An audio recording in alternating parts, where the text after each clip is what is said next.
My name is Bindi. I'm the senior curator at Autograph. And actually, before I introduce the panel, I think one of the things I wanted to say on behalf of Autograph of how much of an immense privilege and pleasure it's been as an organization to play a small part in the publishing of Shining Lights.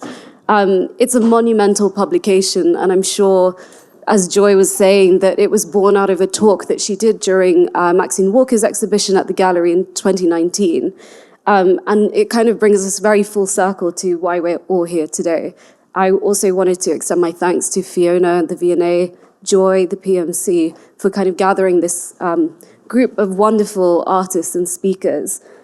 We're also immensely proud that it continues to be recognized. So earlier this week, we found out that the book is shortlisted for the Aperture Paris Photo Book Awards.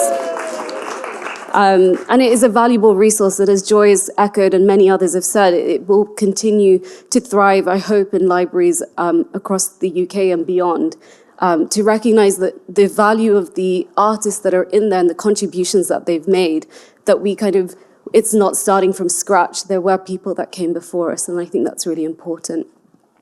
So, today's conversations, I know, have so far been very thought-provoking. It's kind of led us in many different directions. And I'm kind of delighted to introduce this third panel, which I think will yield a lot of questions at the end.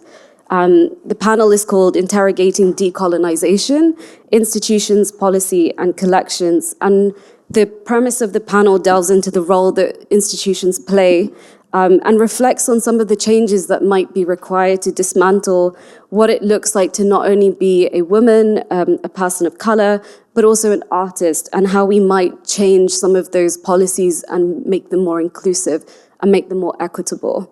We will hear from all three of our speakers over the next half an hour before we go into a Q&A. So I'm going to do a short intro for all three of them, and then we'll just roll straight in. So first up is Dr. Christine Szczynska, who presents her paper, I Know Why the Caged Birds Will Always Sing, towards the broader we in museum collecting strategies. Christine is the V&A's inaugural senior curator of Africa and diaspora textiles and fashion. She's the lead curator of the V&A's international touring exhibition, Africa Fashion, and she's also a research associate at VIAD at the University of Johannesburg. Roshi Naidu presents her paper, Icebergs, Richter's Smiles, and Other Hazards. Roshi is a museum consultant, curatorial advisor, and writer. And I think her work within museums in particular, which I know you're going to speak about, looks at addressing some of the issues of power, difference, representation, and agency in these legacies of colonialism.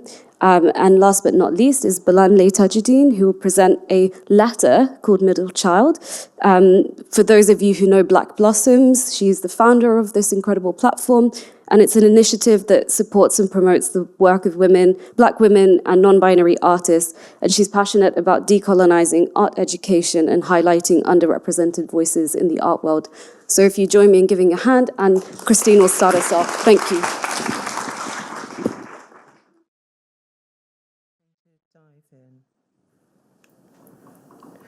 The 2020 New York Times article, The Incredible Whiteness of Museum Fashion Collections, in which I was featured, highlighted the need to reimagine the museum of the future. Journalist Vanessa Friedman noted that in the small group of museums that venerate the art of fashion, the work of Black designers has been largely left out. She writes, "The globally renowned galleries that have historically crowned the kings and the queens of fashion have hewed to a canon of great European designers that is entirely white. Worth, James, Dior, V&A, Poiret, Chanel, Balenciaga, Gray, Givenchy, and Saint Laurent, to name just a few." Laying down the gauntlet, Friedman asks, where is Anne Lowe, the African-American designer of Jackie Kennedy's wedding dress? Patrick Kelly, the first African-American designer to be admitted into the Chambre Syndicale, the home of haute couture. Stephen Burrows, one of the African-American designers that took on the French at the Battle at Versailles.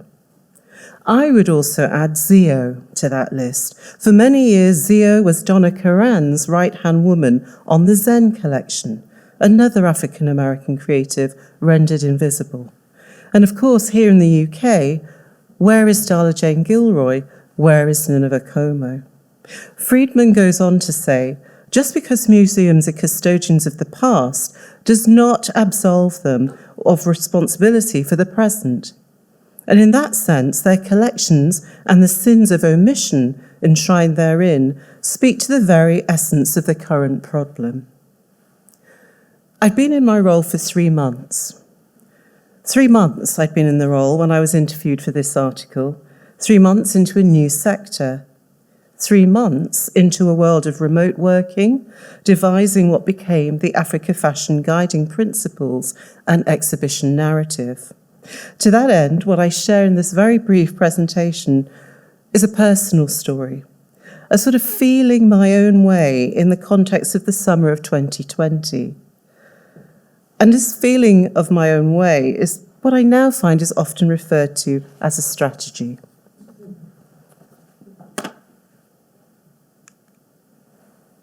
I'm sure you're all familiar with Carrie Mae Weems's museum series. Beautiful images with critical underpinning.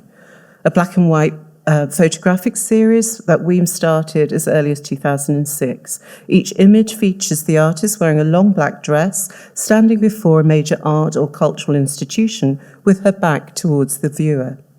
Taken in front of museums all around the world, including the Guggenheim, the Museum of Fine Art Boston, the Tate Modern, the Louvre, Weems appears like a mysterious apparition facing up to the impenetrable institution. The series comments on the collecting and exhibiting practices of these sites, as well as the artist's relationship with such institutions based on the triple negation of being a woman, being black, and being an artist. Weems stands at the threshold. And this has resonance for me. It's as though she and I occupy or shift in and out of a kind of liminal space, a space between the institution and the outside world. We both exist in the borderlands, and I invoke Glorianne Zaldua here, but in my opinion, that's the best place to be. That's where creativity and therefore transformation resides.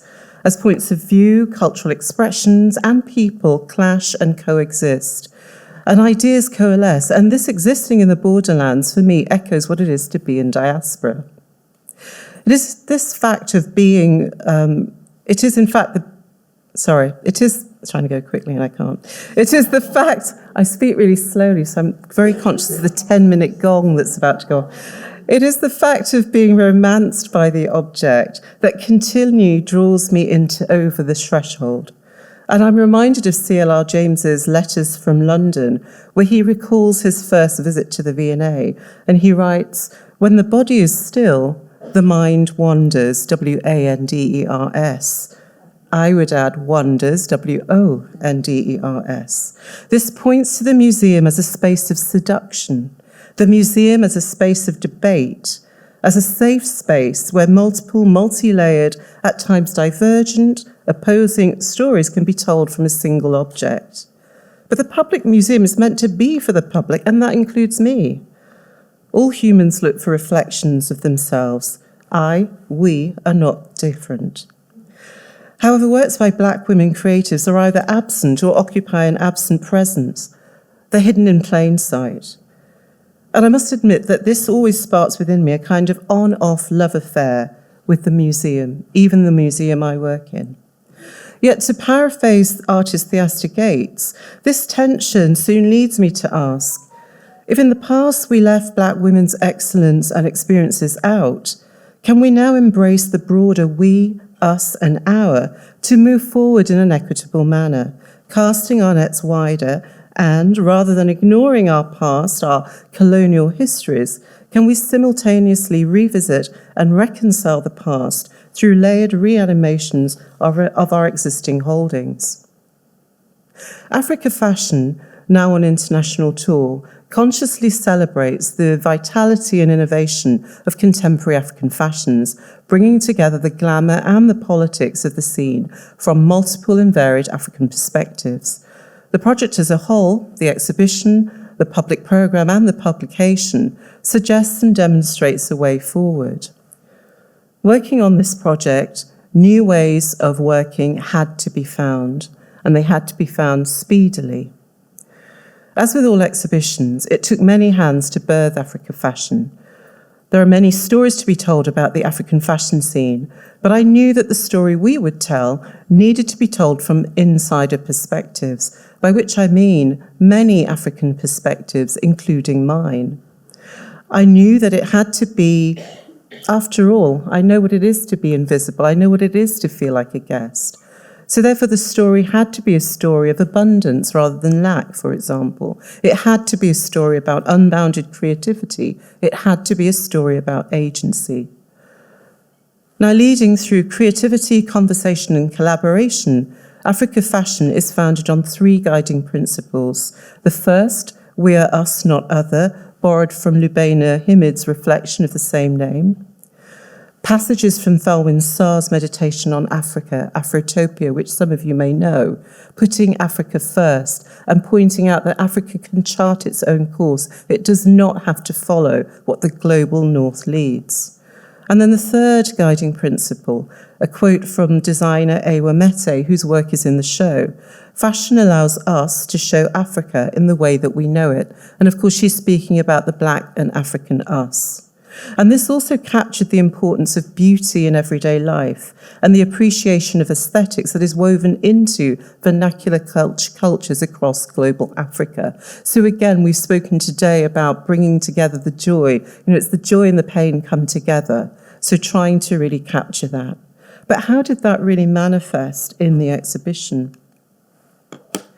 Taking a corners of the continent approach, the content foregrounds political blackness, which we've been hearing about today. So blackness very much with a capital B.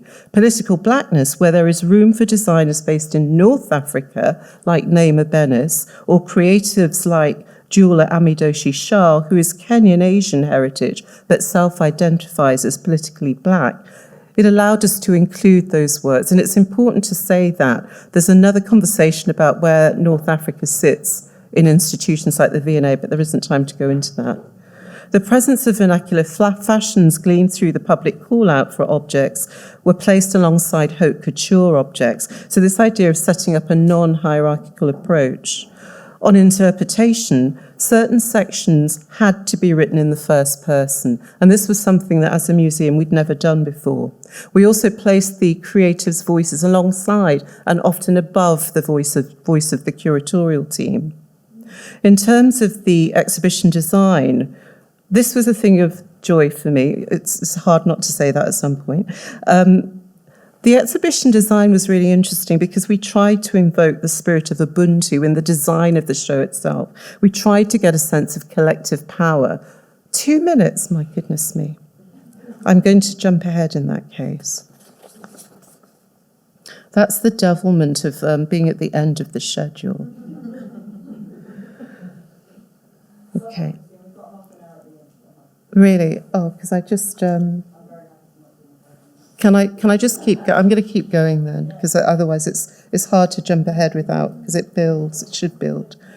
So we took the corners of the continent approach, interpretation, the idea of the first person, which we'd never done before, the idea of putting the creatives' voices above that of the curators, including mine, was important.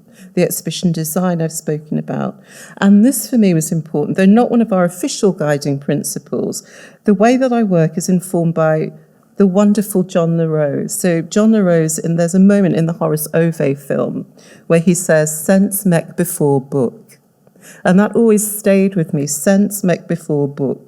So expertise can come from many places, often outside of the institutions, outside of the universities, and it can come in many guises. And so this really powered my desire for collaboration. The Africa Fashion team and I therefore saw all of the creatives in the show as part of our wider team, alongside any volunteers, our youth co-design group, our community panels, of which there were multiple. But we also worked with our internal staff network of people of colour, the Global Narratives Network. And we did so through the mannequin development, so looking at the skin tone representations and so on. I think it's really important, this idea that we actually tried to see the black members of staff that were already in the institution, people who aren't normally included in curatorial projects. There's often a really well-meaning drive towards looking beyond the museum walls, forgetting that Black people actually work in the museum. They are amongst us. So using the staff network as well as looking beyond. These are just some of the ways of working that have been adopted on Africa Fashion. And these have gone on to inform our approach to displays like Between Two Worlds with Vanley Burke, who I think is still in the audience, where I place Vanley's photography in dialogue with the 18th century portrait of the Jamaican scholar Francis William. And this was another moment of triumph. So myself and the curatorial team, we were adamant about the use of the first person once again. And note, these are not strategies, but they have somehow referred to as strategies. And then the inclusion of Francis Williams's Latin verse, so to put Latin on the gallery wall in the museum, but not only that, to put Jamaican patois on a gallery wall. Now, that I never thought I would see. And for me, that definitely is my Miss Lou moment of colonising in reverse. And this sort of pinpoints the importance of the voice in museum curation. There's no such thing as a neutral voice. So some of these small changes that I'm discussing effectively begin to chip away at decades-old power structures. And it's in moments like this that I hear myself singing to myself, if you're a big, big tree, we are a small axe ready to cut you down. Bob Marley, if you don't remember. And we've subsequently launched the Global Africa Collection webpage. I'll just move on with the slides. And it gives us the opportunity to show the fact that we've always collected works by Black artists, but we name our colonial past and we contextualise the collection, the existing holdings. I think the photography team I think they have a better track record in terms of collecting contemporary works. So it's wonderful to be able to be here and speak about it today a little bit. But looking back over my first 4 years, and I'm coming to the end now, Bindi, honest. Looking back over my first 4 years here at the V&A, I have also drawn on the creative work that I did previously as a designer in the fashion industry. So I'm a 1980s art school person, but I think while there was anarchy in the streets, I was obviously upstairs sewing on sequins in the fashion department because I don't remember any of what's being discussed today. I think my fashion design path took me elsewhere. But it is this experience as a creative practitioner, as someone with an artist's heart and an artisan soul, that, to circle back to the title of my talk, leaves me certain that the caged birds will always sing. Those who have been historically left out of museum collections will always create. There have always been and always will be Black women artists, Black women creatives of excellence. Creativity, if it's in you, will always bubble up. Museum curators, including myself, just need to go out and look. And they need to listen. For all artists of all disciplines have the power to move us beyond ourselves. There is an aspect of curation that is also about caring. For the collections, yes, but I think also for the creatives that birth the work. What kinds of relationships are we nurturing with Black women artists? Are we taking the time to understand them and their work? What's our personal motivation in all of this? Lastly, whilst I may feel that I'm on the threshold of the museum, rather like Carrie Mae Weems, the door has been opened. It's been opened to me, and what I need to do, what I try to do, is to wedge my foot in it and bring people through alongside. Then, by leading with and through creativity, conversation and collaboration, I think that it might be possible to create a culture or a community of Black curators that can flourish. Real and lasting change can happen when we have curators of colour working alongside their allies, or the allies working alongside them at all levels, from assistant curators to chief curators to directors of collections. For me, this is what decolonisation in action looks like. Much of what I've said is founded on an acknowledgement of an ongoing deeper work that is maybe never ending, and that deeper work is around the decolonisation of minds. This has got to take place, but we can't wait for that to happen. Sometimes you just have to get on and do the stuff. I want to end with a question, though. My title, of course, references Maya Angelou's autobiographical work, I Know Why the Caged Birds Sing.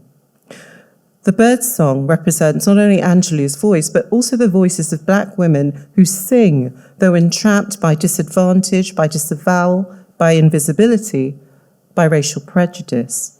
The caged birds sing of freedom. But for me, an underlying question is, which is the sweeter song, that of the caged or the uncaged bird? Thank you.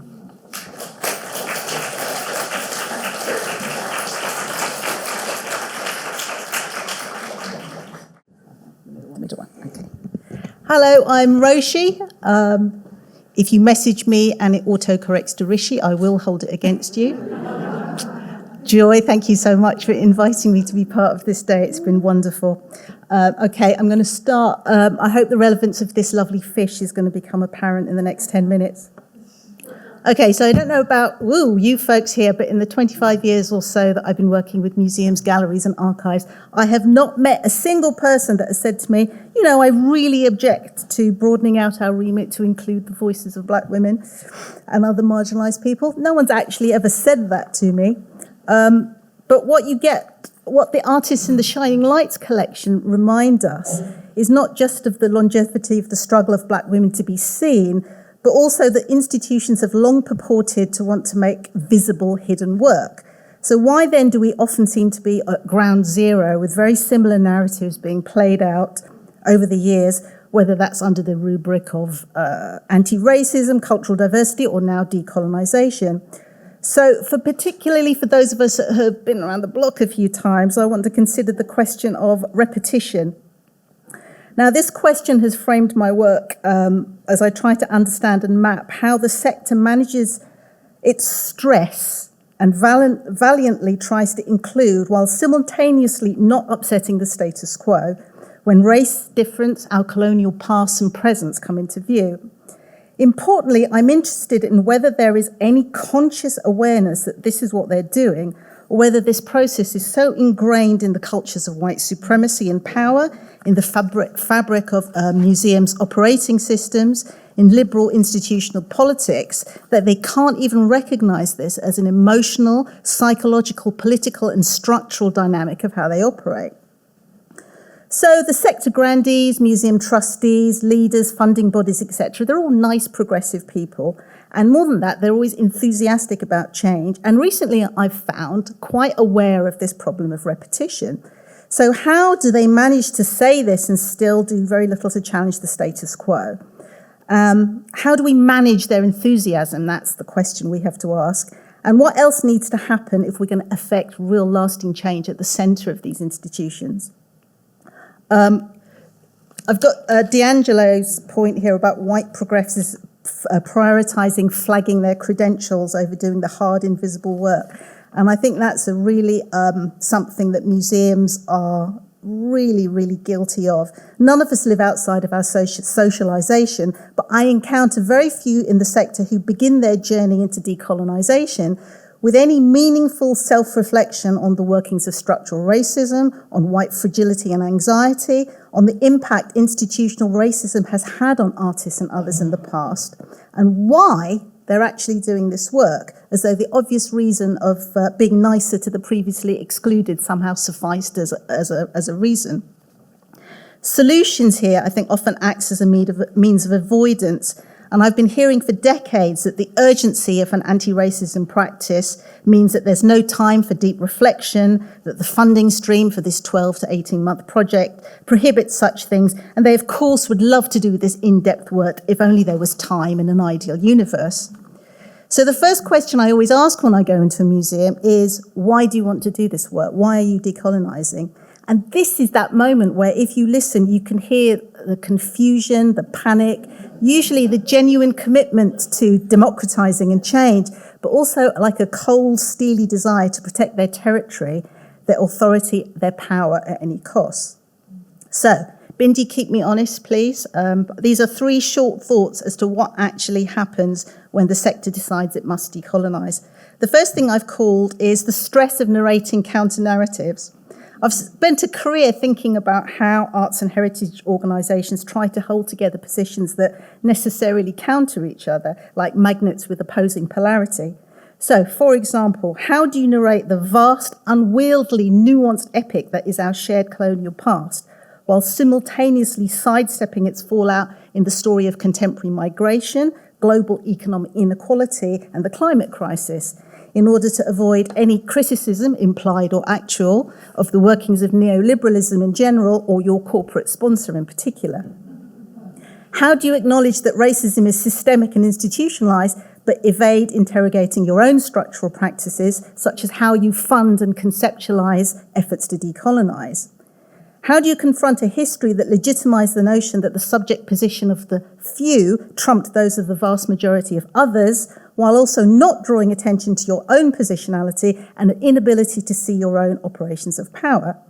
Now, all this poses a fantastic challenge for even the most deft of discourse contortionists, but the sector's proved itself over decades to be really adept at this, especially when the bodies that represent that colonial past come into view and cause responses that range from guilt to panic, open hostility to cold-eyed withdrawal. Right, the second thing I call understanding the moves of the ever-shifting dance of self and other. The carefully choreographed dance of self and other will keep shifting, both through the practices that actively seek to contain us and through those that offer change and an apparent invitation to belong. Who do we have to be in this particular iteration of decolonisation to be invited to the party? This is an enduring feature of liberalism, and understanding its bedrock contradictions in Enlightenment ideology is crucial. This is an ideology that preached a freedom for all, but which was actively predicated on the oppression of the majority, yet skillfully legitimised this quest as universal, moral, and beyond scrutiny. A version of this same contradiction is played out as decolonisation becomes mainstream cultural policy.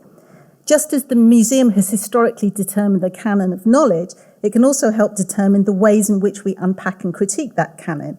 It can seek to manage its troubling others in ways which may both give voice to them, but also contain and limit those voices. It can be the means through which it manages a fear of its own engulfment and loss of power. How are institutions actually going to deal with the fact that we're not coming for inclusion, we're coming for meaningful representation on our own terms and for power, and if we don't get it in the institution, we'll go elsewhere. We're not really that bothered. How will they retain these positions while simultaneously looking as though they're democratizing? This is why we have to decolonize decolonisation and understand that our often molecular discomfort is an entirely appropriate reflex.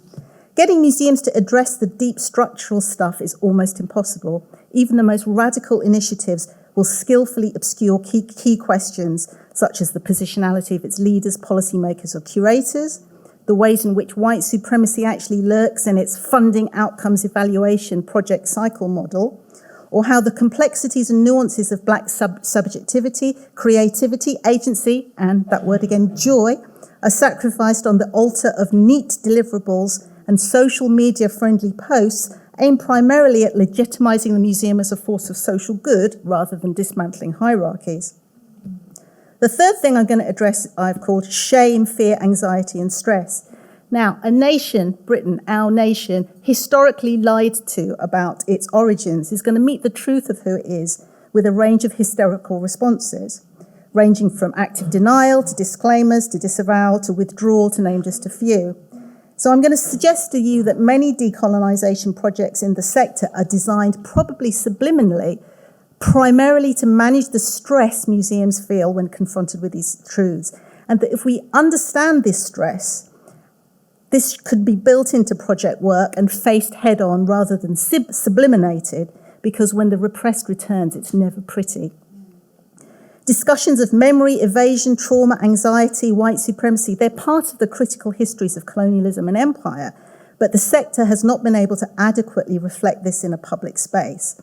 Neither have they been able to reflect adequately on their own subject positions, tending to keep things at a distance through activating well-worn set-piece discourses on communities, young people, and exclusion. So, in conclusion, we are so very tired. So many of us have had to park and ignore our creativity, our interests, the full scope of our power, and function only within those limited spaces that we have been offered. And we are so tired because not being ourselves or authentic is exhausting.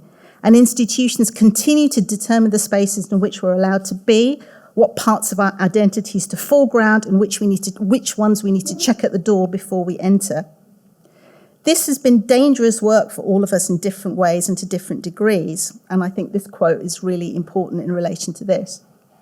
For space invaders who never fully belong in the first place, the perils of naming what is ontologically denied in the very being of institutional narratives is even higher. These renegade acts further mark already marked bodies. One of the many reasons why the publication of this book is so important is that it's evidence of the fact that we as women of colour will speak, will be, will challenge, will make, will create, and will carry on trying to express an authentic voice even when no one's listening. And the danger is that some of us won't make it. Will institutions ever acknowledge or engage with this? Will they apologise for the mental anguish that was continues to be caused? And that's why I was thinking about, it was really great to see Janice here, and Janice Cheddy's work's got some really interesting things to say about this.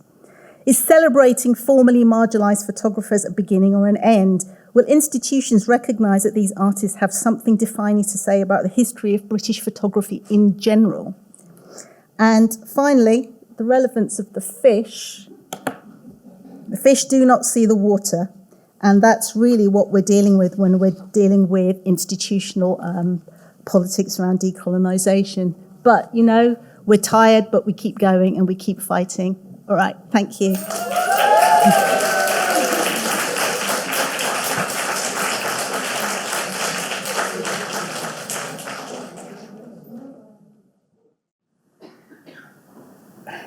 Joy, thank you for inviting me first and foremost.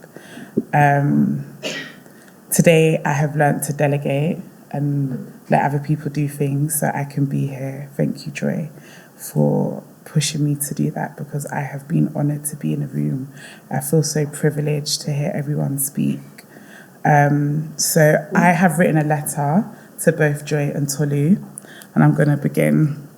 So before we begin today's panel on the systematic neglect of Black women photographers and artists of colour, I'd like to take a moment to reflect on two women who have profoundly shaped my journey, Joy Gregory and Tolu Elishade. Both of you from different generations, one being an elder and another being my younger, influence not just how I think about the world, but how I operate within it as a curator, serial networker, and connector. As the founder of Black Blossom School of Art and Culture, an online art school that provides students with comprehensive teaching and resources designed to deepen their understanding of the diverse social and historical contexts that inform contemporary art, through curated courses and expert-led discussions, the platform equips students with the tools to critically engage with art in a global context, promoting a more inclusive and informed approach to artistic practice and appreciation of artists of colour. Most recently, I have started a commercial gallery, Bolognese Contemporary. My work has always been about curating spaces where Black artists and cultural workers are recognised and celebrated, where they can thrive and be invited into institutions that have historically excluded them. What I do revolves around connecting people, building networks, and ensuring that the stories and experiences of Black artists are not only included but amplified. Today's panel about addressing the systematic exclusion of Black women photographers and artists of colour from institutional collections.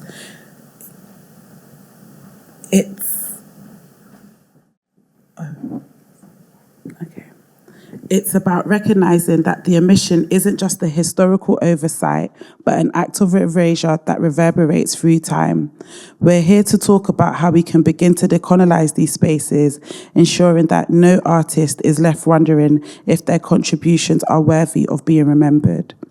With that in mind, I'd like to share a personal letter I've written to Joy and Tolu. Both of you have played a significant role in shaping how I understand the importance of visibility, not just as artists, but as women who embody the power of connection and self-definition. In writing this letter, I'm continuing the rich tradition of Black artists and cultural workers like Labena Hamid, Eddie Chambers, and most recently, Sepake Ayagnama and Eva Ifekoyi, who use letters to reflect, connect, and challenge the structures that seek to render us invisible. This letter is a continuation of that legacy, a way of documenting our stories and the impact we have on one another. Dear Joy and Tolu, I hope this letter finds you well. As I prepare for this conference, I've been reflecting on the two of you, not just as photographers, but as women who have helped me better understand myself and my role as a connector and curator, and someone who loves to build networks and bring people together. Joy, I first met you as a student at London College of Communication in the library. And I remember being in complete awe. I had already spent so much time in the archives, feeling deeply connected to your work. Seeing you in person that day was unforgettable. I was actually in the middle of replying to an email from Labena Himid, who had asked me a question that left me feeling unsettled. What do you actually do? That's what she had asked me.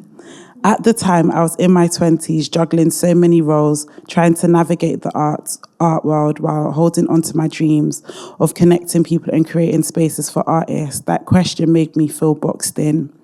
But in your presence, Joy, you reminded me of something Bell Hooks said, that self-recovery of Black women is a radical act. Without needing to say too much, you showed me that we don't have to conform to anyone's expectations and that there was power in resisting definitions that limit who we are. So earlier this year, when I found out people spoke about your work saying it wasn't Black enough, it just reminded me of that day. Your presence alone spoke to the possibility of existing as many things at once on your own terms. You gave me the confidence to fully embrace my own complexity, not just as a curator and an advocate for artists. The other day when I bumped into you at Tate Britain and I asked, let's take a selfie, you laughed and you said, oh, you love doing that. And I really do. I love being present, capturing moments and connecting with people. Taking photos feels like a way for me to mark these important interactions, to make sure these moments aren't lost. It's about being intentional, documenting the connections we make, the memories we share. Photography for me is not just about the image, it's about holding on to moments that matter. Tolu, you brought something equally transformative into my life in a very different way. You were the youngest photographer I ever commissioned, and I love that you still talk about it being your first well-paid commission. But in those early days of knowing you, you didn't just challenge me as a curator, you challenged me as a person. You were only 21, but you spoke with such wisdom.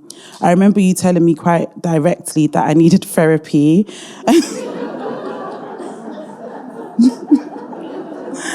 And that I shouldn't feel constrained by other people's expectations. Hearing that from you, as hard as it was to swallow, hearing that from you at such a young age was a profound moment. You reminded me of Bell Hooks' teaching too, on the importance of healing as a form of freedom, that in order to live and create fully, we have to first confront the limitations and pain we've internalized. You've pushed me to reflect on what I truly wanted, and through that, you helped me to begin my process of healing. Therapy and self-reflection weren't just luxuries. They were necessary steps to feeling myself, freeing myself from the constraints that held me back from being fully present and authentic. In both of you, I see the fierce dedication to living unapologetically as Black women, refusing to be defined by someone else's limitation. Bell Hooks again spoke about radical self-love and the courage to live authentically. And I see you both embodying that every day. You show me that being true to oneself isn't about fitting into a predefined role or title. It's about embracing all of who we are. Thank you for being more than your work. Thank you for showing me what it is to live boldly, authentically, and with love. I'm deeply grateful for you and how you've helped me define my role, not just by what I do, but by who I am as a curator. I look forward to witnessing how your journeys continue to unfold, knowing that you'll keep defying boundaries and expectations. With deep admiration and gratitude to you both.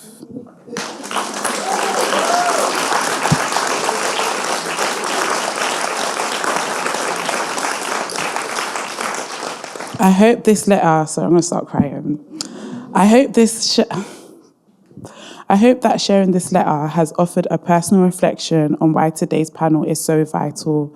It is not just about addressing the absence of Black women in institutional collections, though that's part of it.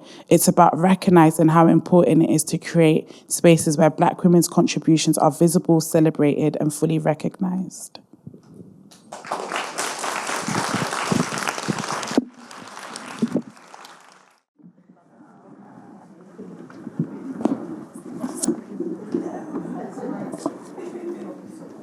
Wow, that was, incredible. Like 3 very different approaches. And I have no words. You had Fiona and I almost like in tears with that. It's beautiful. I think we should give one more round of applause, please.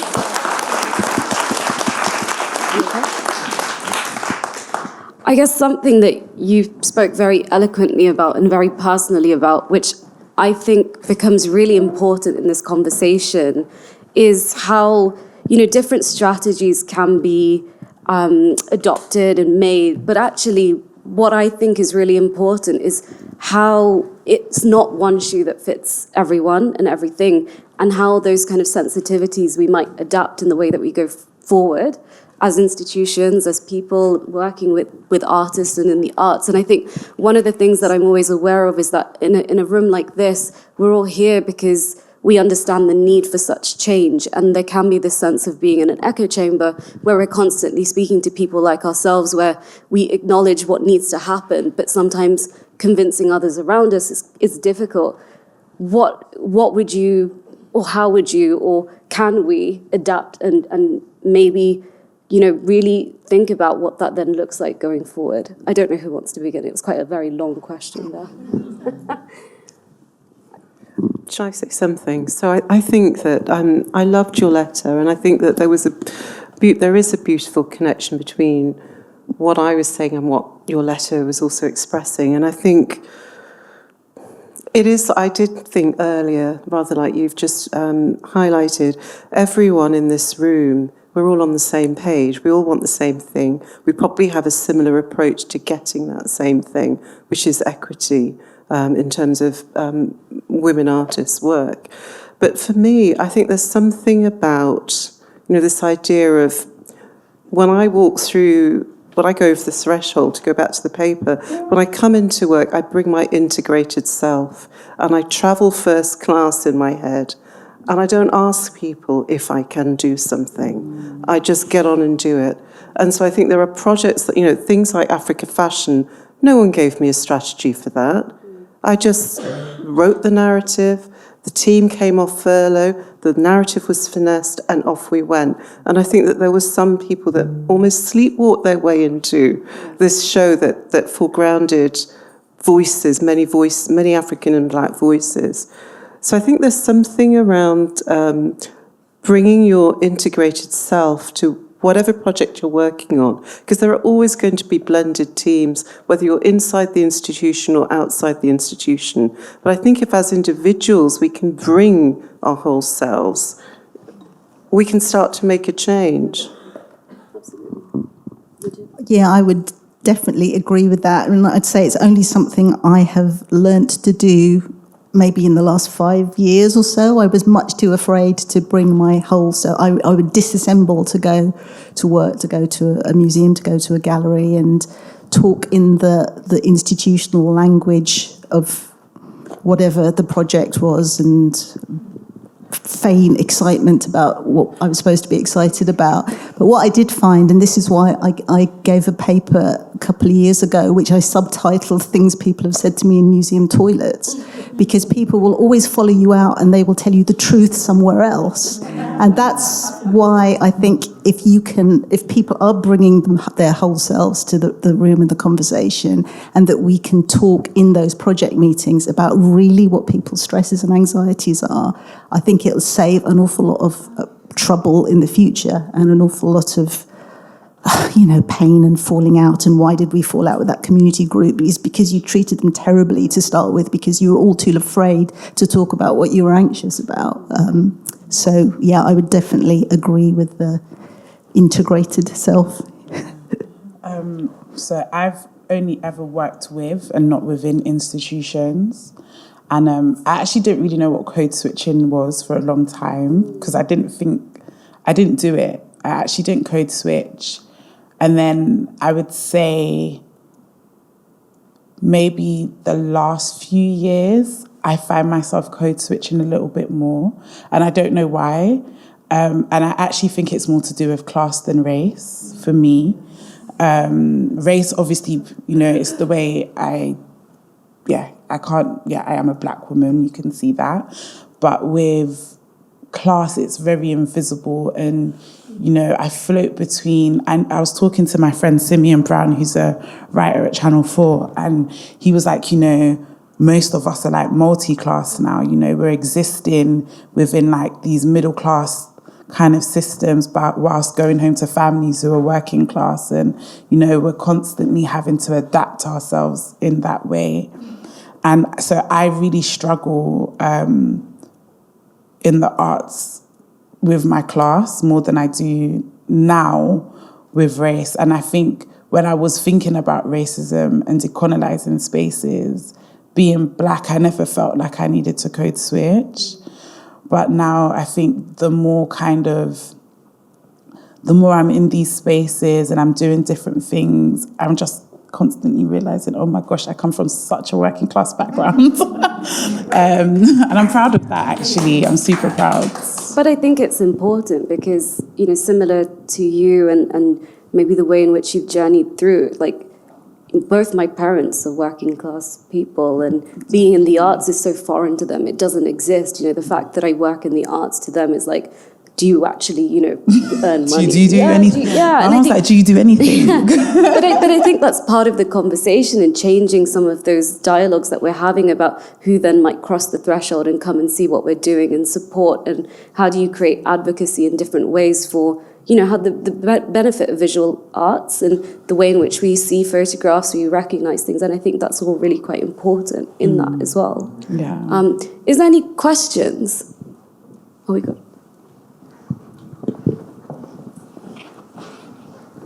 Hi, I've got a question because, well, it's one thing, thank you, Roshi, for recognising the number of people who've been lost and people who don't make it, because I think that's quite an important thing to hold on to, because lots of people in the room, and for people who are younger than that, they will also be part of that journey where they will lose people.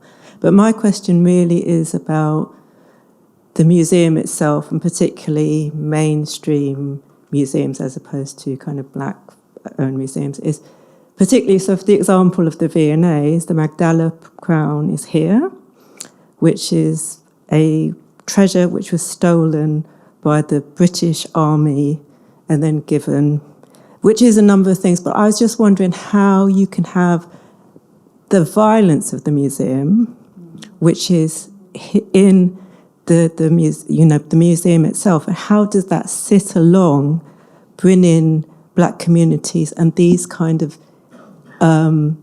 exhibitions which are talking about black creativity without recognition of the violence which is inherent in those communities and within those actions, and which are still not repaired. And I'm trying to work out how that balance is arrived at. I'll answer that. So thank you for your question, Janice. I think at the V&A, I co-chair the Global Africa Strategy Group with Gus Casey-Hayford. And that group is made up of people from across the different departments in the museum. So things like Magdala, things like the Ashanti Gold Weights. There are initiatives to work with museums on the continent to either return or to loan. There are education programs. So it's not that I don't believe the museum is shying away. Yes, more can always be done, which is why in my talk I said, well, the exercise of the decolonisation of minds is a never-ending thing. But I would say that there is work that is done on objects in the collection, like the Magdala crown.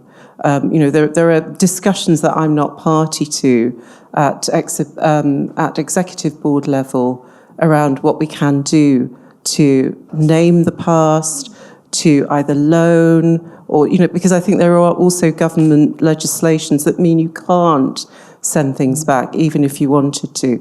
So we're absolutely on that as best we can, but it's a long process. How can you undo? How can you, I think it's embedded in your question, how can you really address that violence? And how can you really turn back the clock? You can't. So I think it is this constant chipping away, mindfully, and working with communities. So with Magdala, for example, when it was redisplayed, the new display of the Magdala crown, I wasn't here at the time, but that was done in partnership with communities for whom that artifact is relevant and important. So I think there is an understanding, a genuine understanding of the fact that you have to work with the communities for whom these objects are very real. It's part of their heritage, not a museum artifact with no soul, no history behind it. So I think steps are being done, more can be done and needs to be done.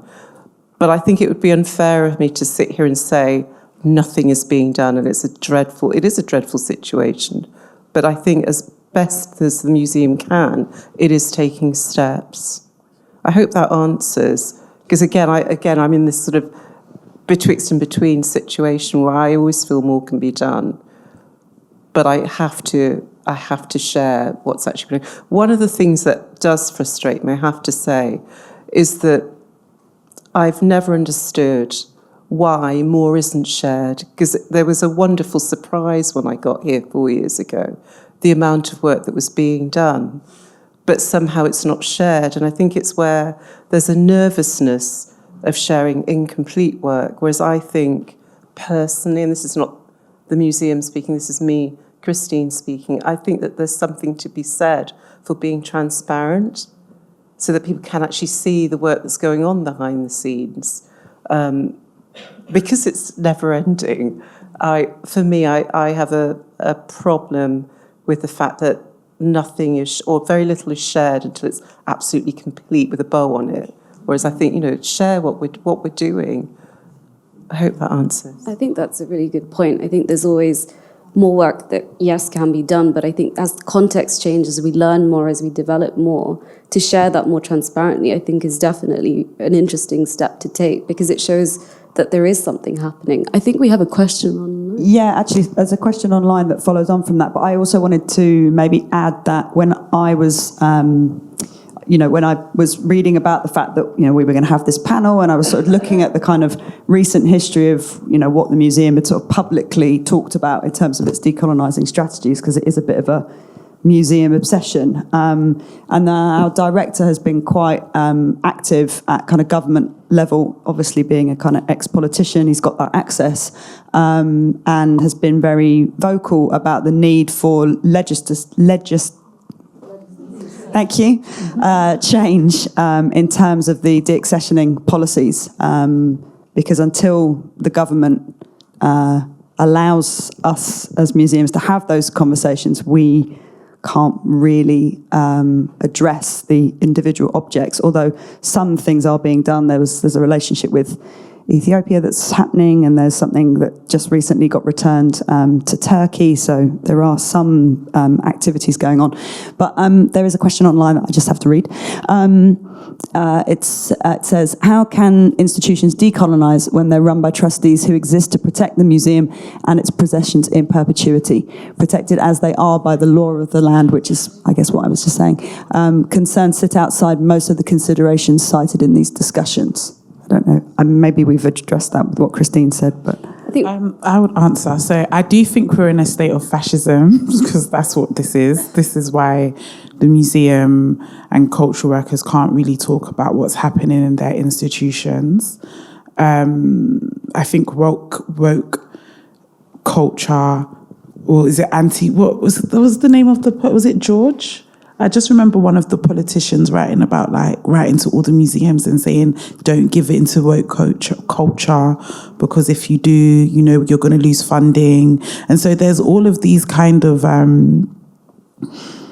limitations that are set from the government level towards museums, and it causes tensions between the cultural workers within the institutions and management, and then it further causes tension between Black and brown cultural workers and their communities, because it's seen as if we're, I say we, sorry, not me, but it's seen as if there is this protection of the institution. But like, I just think that if we need to really, as people who are not, I'm outside of the institution, so sometimes I wake up in the morning and I write a long status on Instagram, and that's like my own sort of activism around things that I'm seeing that I think doesn't really align with what the community and majority of the public want. I actually think it's only a very small amount of the public who think Great Britain should remain great and keep all of the assets from their sort of colonial spoils and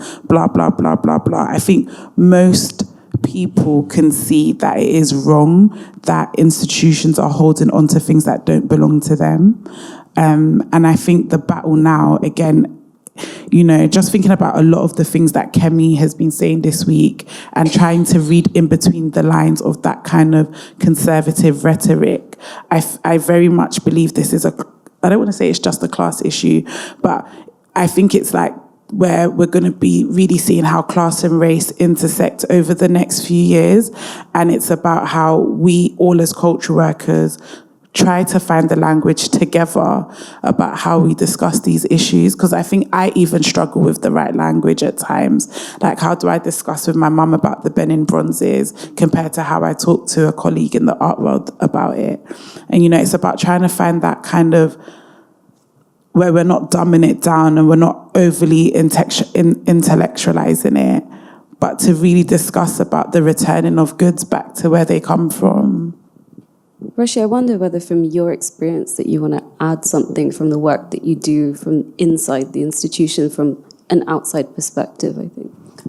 Yeah, I think the thing that I say all the time is that there's lots of kind of performative work around this, and how you know, in those rooms, as I said in my talk, if you go to those trustee meetings and sort of, they'll all say exactly the right things, but they will be protecting their territory. And this is why museums tend to, and funders tend to fund discrete one-off outside projects. They won't fund projects to investigate structural change. They wouldn't fund a project to think about how you talk about violence in relation to colonialism. So all the kind of really key things that are to do with the racialized class politics of why museums historically have come to be as they are, and how they continue to perpetuate the same power structures, those things will not get funded.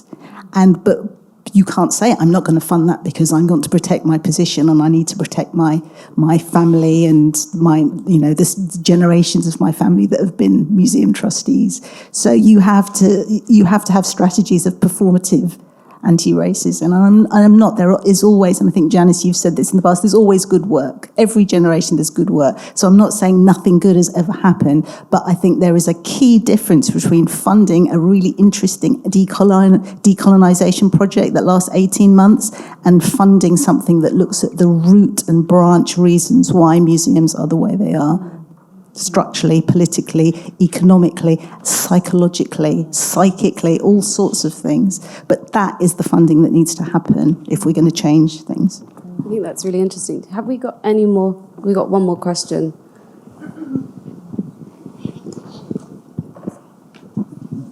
Thank you. It's been really amazing hearing you all talk today.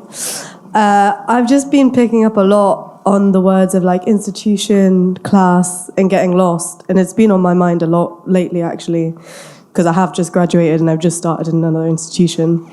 And all my friends have as well. And about what you said about feeling multi-class, I came from a really working class background. Then I went to Cambridge, which was like lots of money in class. And then I graduated and it was like zero class again. And then it's like my next institution. And I was just wondering about how we stop kids who get raised up by these institutions. It feels really temporary, and it feels like you're sort of hopping from island to island until you land somewhere that you can like really establish yourself. I'm wondering for like kids who don't have that kind of like constant, like with your family or whatever, if they're a bit out in the world in the arts, how do they know who they are, who to hang with? Like, how do they hold on to what they get from their institutions when, you know, they kind of take it back as soon as they drop you back out into the world, which is frankly kind of jobless at the moment. Yeah, that was my question, and thank you again. I wonder if, Belinda, you might want to talk about it from the perspective of Black Blossoms. Yeah, I'm just trying to think. You know,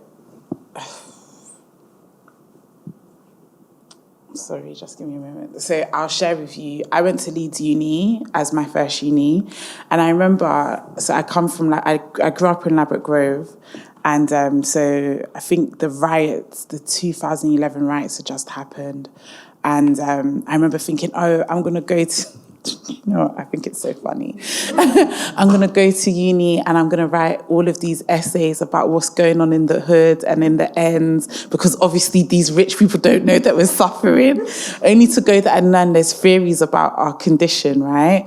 And like, it's all well documented and actually it's structural and no one actually cares.